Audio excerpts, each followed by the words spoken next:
Hello again everybody, welcome back to Middleport Junction. I'm Anthony and it's April 2025 and it's just a quick update about what's going on with my layout at Middleport Junction. So I've finished a lot of the ballasting now and the track is ready for the next stage. So what I'm going to be doing is cleaning the track, just running some trains up and down just to make sure everything's in working order. And something that I have purchased is an airbrush kit. It's just a cheap airbrush from TimberTech, and I'm just going to be trying that out on for weathering some of the track.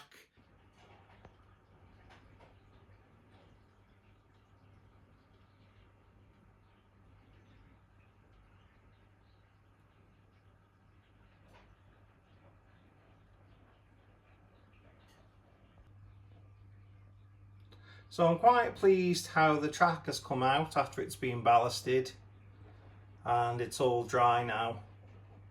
And what I've done is just gone over with a flat micro file just to make sure that there's no ballast stuck on any parts of the track that might cause derailments. And I'm quite pleased now with the overall effect of the ballast up against the sleepers. So the sleepers are a little bit dark, a little bit light for my liking. I want to darken them down. So these are concrete sleepers, and then we go over to the darker wood sleepers on the points. So I want to try and blend these in really so that they all look the same colour. Something else that I'm looking to do is to spray the sides of these rails and the shoes that the rails sit on, just to make them look rusty. And I'll be using the airbrush with a nice rust colour to give the effect that these rails have been down for a long time.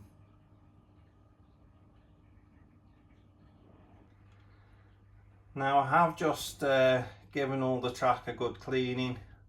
I've used my track rubber to take off any excess glue from the ballasting, and also I've used Track Magic up and down the track magic with a sponge, and then I've used the cotton buds or the Q-tips if you like, just to mop up any residue, and then I've just vacuumed off the top of the track. So it should all be nice and clean now.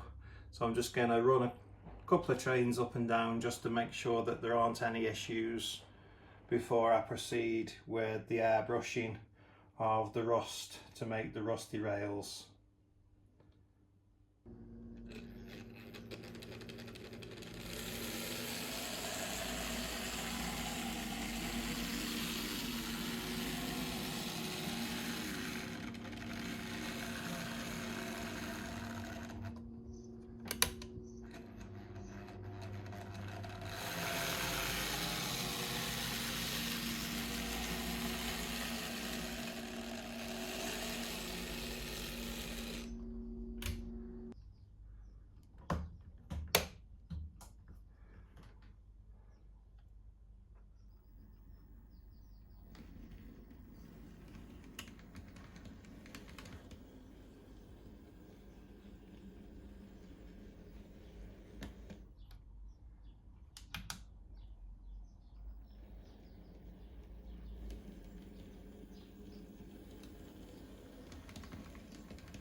So for the airbrushing, I'm using Humbrol acrylic generation 2 113 matte, and this is a basic brown colour with what I'm looking to use for the sleepers and the rails. And I am also using acrylic thinners because the paint is quite thick, and so I've thinned it down so that it is the consistency of semi-skim milk or skim milk, so it's watery. So apparently you have to make it quite watery but not too watery, and we'll see how this works. So we'll just switch on the extractor fan on the unit, on the spraying unit. So this might go quite loud, so if you've got headphones on or if you've got the volume high, you might want to turn it down.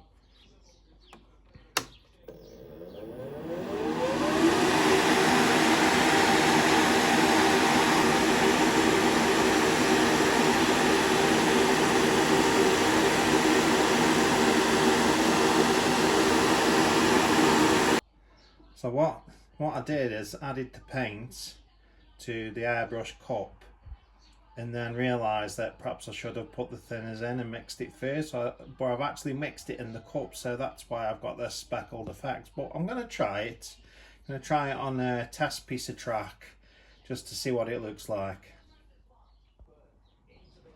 So again, I'm going to put the extractor fan on, so you might want to turn your volume down.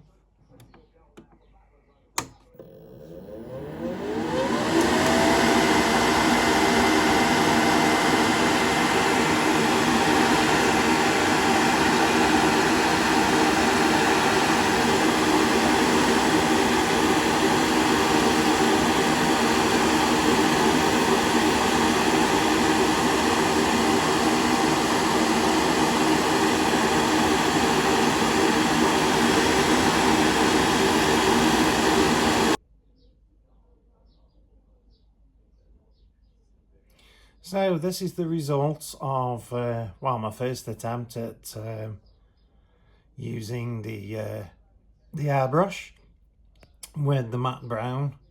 So this piece of track here is I think it's a Code 100 with black sleepers, and I've just tried to paint them brown, and then exactly the same paint on the Code 55 track, which is concrete sleepers, which has been sprayed.